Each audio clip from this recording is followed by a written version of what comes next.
কেউ লাইভে নেই, কেউ থাকবো না এখন। যাই হোক, জানি না কারা দেখছো বা দেখছেন। সবাই জানে যে প্রত্যেকটা জায়গাতেই ঘটেছে রাজ্যে যে গণমিছিল বা নারী মিছিল, যে কোনো মিছিলই, কারণ নারী পুরুষ নির্বিশেষে সবাই এই মিছিলে যোগদান করেছে।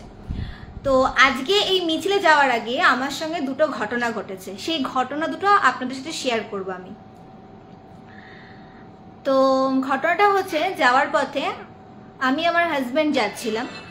তো প্রথমত যখন যাচ্ছিলাম রাস্তার পথে, তো শুনতে খারাপ লাগছে, একটা মেয়ের মুখে শুনলাম যে যাবে তো দুজন মাত্র মিছিলে, তুমি কি করবে, তুমি গিয়ে লোক হাসানো মাত্র। মানে শুনে নিজেরও খুব হাসি পেলো কথাটা শুনে। জানি না আমার জায়গায় আমি বা তুমি বা তোমরা থাকলে জায়গাটায় গেলে আমি সত্যি ভাবতে পারছি যে একটা মেয়ে হিসাবে কি করে বলে, যেখানে আমাদের দেশের ডাক্তারদেরই কোনো নিরাপত্তা নেই, সেখানে একটা মেয়ে, মানে আমারই বয়সের একটা মেয়ে বলছে, তার হাজব্যান্ডকে বলছে যে তুমিও মিছিলে গিয়ে কি করবে, যাবে তো দুজন মাত্র। তো শুনে প্রচণ্ড হাসি পেলো কথাটা শুনে। দ্বিতীয়ত বড় ঘটনাটা হচ্ছে, যাওয়ার পথে আমাকে একজন বলছে, বৌদি এত রাতে কোথায় যাচ্ছেন? তো আমি বললাম, কেন জানো না? বলছে, কারণ নাইট ওয়াকে যাচ্ছ? আলাম, দেশে বলতে গেলে রাজ্যে এত বড়টা ঘটনা ঘটে গেল, তোমার মনে হচ্ছে নাইট ওয়াকে যাচ্ছি? তো আমি বললাম যে কোথায় যাচ্ছি, যে এরকম মিছিলে যাচ্ছি।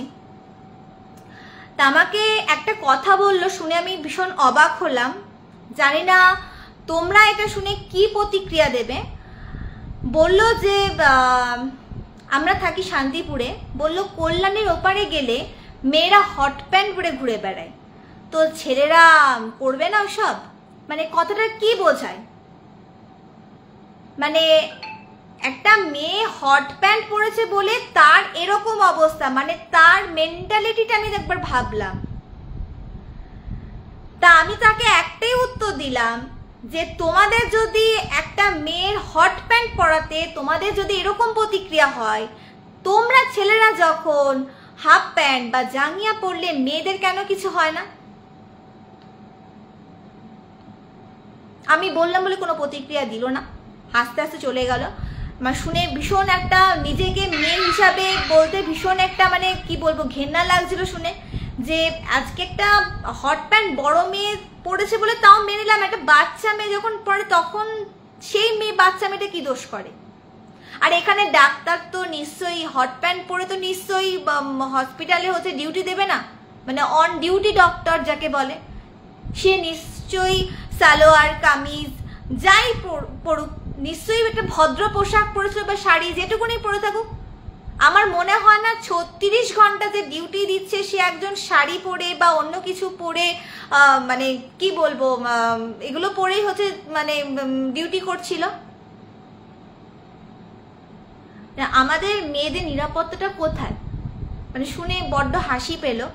সবচেয়ে বড় কথা, আজকে যখন মিছিলে গেলাম, কিছু কিছু মানুষ রয়েছে যাদেরকে ছোটবেলা থেকে আমরা প্রত্যেকটা মেয়ে কিন্তু বাসে ট্রেনে যাই, মলেস্ট হই, কিন্তু আমিও কিন্তু তাদের মধ্যেই একটা মেয়ে। কিন্তু আজকে তারাও দেখছি মিছিলে বলছে জাস্টিস ফর,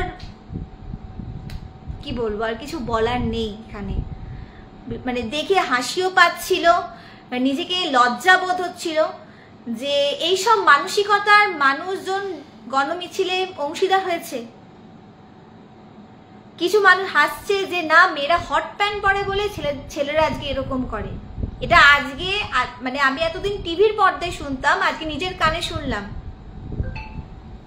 যে মেয়ে হিসাবে মানে আমি জানি না, মানে দুটো ঘটনা ঘটলো যে একটা মেয়েই বলছে তার হাজবেন্ডকে যে মিছিলে যাবে মাত্র দুজন, তুমি কি করবে, লোক হাসাবে, আর কিচ্ছু না। তো তোমরা জানিও তোমাদের মতামত। আমি সত্যি জানি না এরপরে কি হবে। আজকের হয়তো একটা মিছিল হয়েছে, এরপরে হয়তো আবার কোনো একদিন মিছিল হবে, তাতে আমি যাব, অংশগ্রহণ করব। মনে প্রাণে চাই যাতে মৌমিতা জাস্টিস পায়। নামটা বলো না প্লিজ। ঠিক আছে, তো